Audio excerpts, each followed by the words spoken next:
Hello students, अपनी बात चल रही थी कैपिटल रिडक्शन रिकंस्ट्रक्शन की। कैपिटल रिकंस्ट्रक्शन में मैंने आपको बताया था कि पहले कि आंतरिक पुनर्निर्माण निम्न प्रकार से किया जा सकता है। अंश पूंजी में परिवर्तन करके, जिसके बारे में बात हो चुकी, अंश पूंजी में कमी करके, ये वाली बात चल रही है अपने। तो अंश पूंजी में जो कमी वाली बात है, वो अंश पूंजी में कमी करने की विधियाँ हैं, जिसमें नंबर 1 था कि अंशों की अदत्त राशि में कमी करके, फिर आवश्यकता से अधिक अंशधारी को लौटाकर, ये पिछली वाली क्लास में अपने बात हो चुकी थी। और फिर अब प्रदत्त अंश पूंजी में कटौती करके। अब इसमें देखिए, जब एक कंपनी विभिन्न कारणों से निरंतर हानि की स्थिति में चल रही हो, तो उसकी बैलेंस शीट में संचित हानियाँ कृत्रिम संपत्तियों के रूप में दिखाई देती है।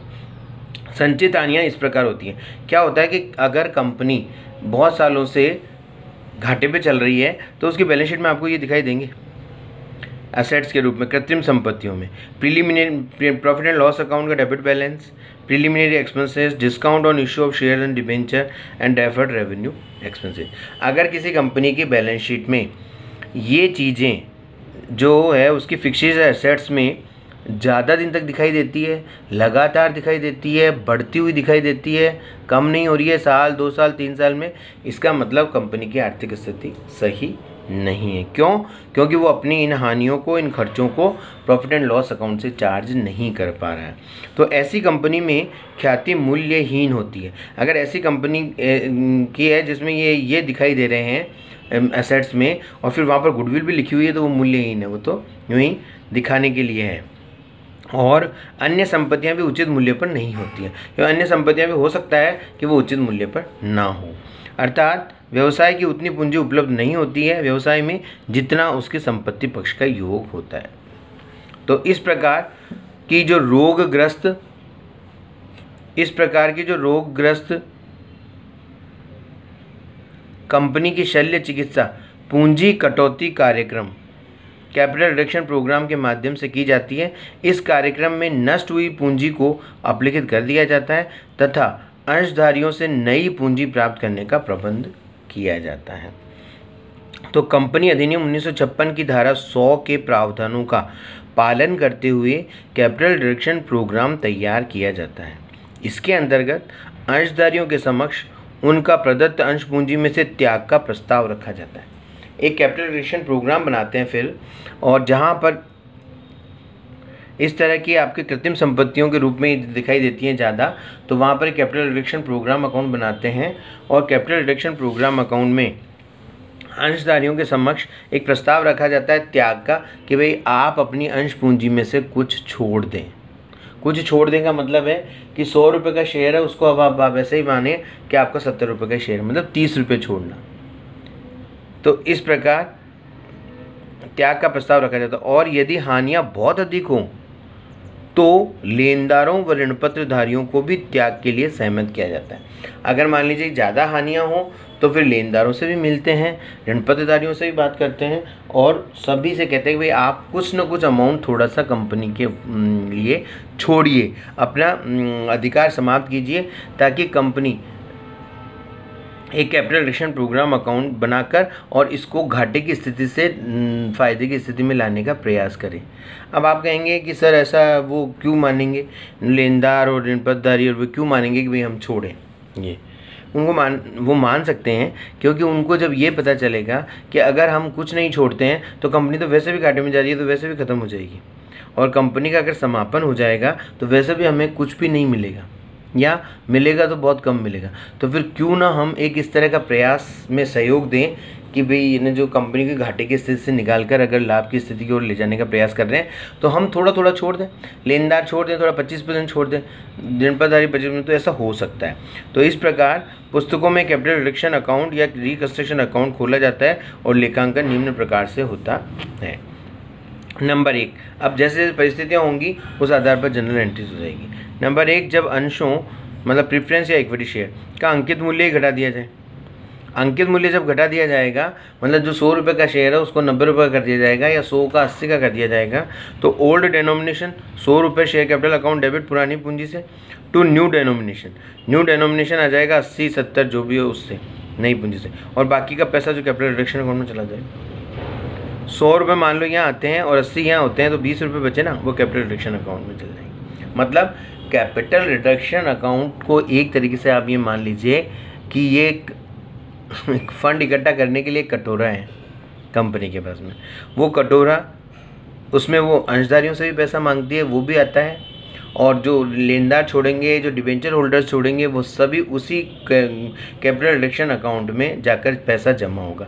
और जब वो जमा होगा तो उस अकाउंट को फिर डेबिट करके, और फिर जो भी ये अपनी कृत्रिम संपत्तियों के रूप में जो ये हानियाँ दिख रही हैं या खर्चे दिख रहे हैं, उनको अप्लिकेट कर दिया जाएगा। यही है, तो कैपिटल रिडक्शन अकाउंट में ये पैसा आ जाएगा।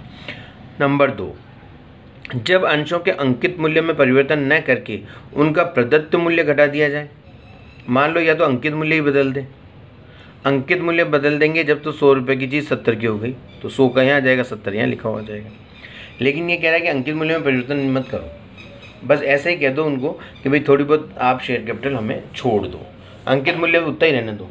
तो जितनी वो शेयर कैपिटल छोड़ेंगे उतनी शेयर कैपिटल अकाउंट डेबिट करके ख़त्म हो जाएगी, कैपिटल रिडक्शन अकाउंट में आ जाएगी। पूंजी में कमी की राशि, जितनी पूंजी में कमी करेंगे वो, जितना वो छोड़ेंगे कि भाई ठीक है आप 10-10 रुपये हम छोड़ रहे हैं, या 20-20 रुपये छोड़ रहे हैं, या 40-40 रुपये छोड़ रहे हैं, एक शेयर पर मान लो 100 रुपये का है, तो जितनी राशि share capital account debit to capital reduction में आ जाएगी। फिर आता है, यदि कंपनी के पास जनरल रिजर्व, कैपिटल रिजर्व या अन्य कोई भी रिजर्व हो तो उसे भी पूंजी कटौती खाते में स्थानांतरित कर दिया जाएगा। जब कंपनी ये सोचेगी कि जब वो मांग रही है सभी से पैसा, लेनदारों से, ऋणपतधारियों से, शेयर होल्डर से, तो फिर अगर उसकी बैलेंस शीट में कोई जनरल रिजर्व पड़ा हो, कैपिटल रिजर्व पड़ा हो, अन्य कोई भी रिजर्व पड़ा हो, तो उसको भी पहले काम मिले, तभी तो अपन दूसरों से मांग रहे हैं, तो उनको भी डेबिट करके और टू कैपिटल रिडक्शन अकाउंट में चला जाएगा। मैंने कहा ना आपको कि कैपिटल रिडक्शन अकाउंट तो एक तरीके से कटोरा है जिसमें सारा पैसा इकट्ठा होगा। तो जनरल रिजर्व, कैपिटल रिजर्व या अन्य कोई भी रिजर्व, उनको सबको डेबिट करके और टू कैपिटल रिडक्शन अकाउंट में आ जाएगा। नेक्स्ट जो बात आएगी वो होगी, देखिए, ऋणपत्रधारियों व लेनदारों द्वारा त्यागी गई राशि से। ऋणपत्रधारी और लेनदार जितनी राशि त्यागेंगे उतनी राशि से वो डेबिट हो जाएंगे। Debentures debit, creditors debit to capital reduction account. ये तो आपको सभी को पता है कि डिबेंचर और क्रेडिटर्स का बैलेंस जो होता है वो क्रेडिट बैलेंस होता है। अगर उनको डेबिट कर देंगे तो वो उतनी राशि से कम हो जाएंगे और वो पैसा आ जाएगा कैपिटल रिडक्शन अकाउंट। नंबर 5, पुनर्मूल्यांकन से संपत्ति के मूल्य में वृद्धि या दायित्व में कमी होने पर। देखिए, संपत्ति के मूल्य में वृद्धि और दायित्व में कमी, इन दोनों से ही फ़ायदा ही होना है कंपनी को। अगर संपत्ति का मूल्य बढ़ेगा तो फ़ायदा और दायित्व का मूल्य घटेगा तो फ़ायदा। तो संपत्ति का मूल्य कब बढ़ेगा? जब संपत्ति को डेबिट करोगे तब बढ़ेगा। अगर 10,000 की संपत्ति है उसमें 10,000 और बढ़ाने हैं तो और संपत्ति को, एसेट्स को 10,000 रुपये और डेबिट करना पड़ेगा। तो संपत्ति डेबिट हो जाएगी वृद्धि की राशि से, लायबिलिटीज़ कमी की राशि से डेबिट हो जाएगा और कैपिटल रिडक्शन अकाउंट में पैसा आ जाएगा। तो अब ये सारी चीज़ें होने के बाद में विभिन्न संचित हानियों, अस्थगित व्ययों जैसे डेफर्ड रेवेन्यू एक्सपेंसेस, संपत्तियों के मूल्यों में अगर कोई कमी हुई है तो वो नुकसान, दायित्वों के मूल्य में वृद्धि हुई है तो वो नुकसान, इसका उल्टा, उनको सबको अप्लिकेट कर देंगे।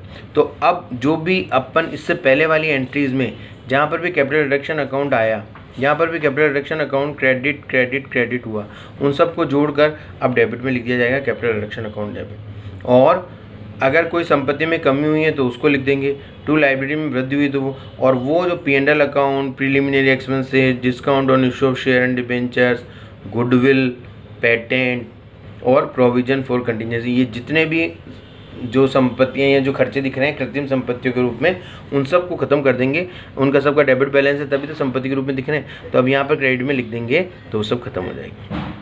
और कैपिटल रिडक्शन अकाउंट का जो बैलेंस बचेगा इसका फिर भी, तो उसको कैपिटल रिजर्व अकाउंट में ट्रांसफ़र कर दिया जाएगा। अगर इसका बैलेंस बचेगा तो capital reduction account debit to capital reserve account. तो इस प्रकार ये आपके एक कैपिटल रिडक्शन अकाउंट जो बनेगा वो सबसे पैसा इकट्ठा करके और इन संपत्तियों को अप्लिकेट करने का काम करेगा। ओके स्टूडेंट्स, नेक्स्ट बात अपन नेक्स्ट वीडियो में बताएंगे। Thank you.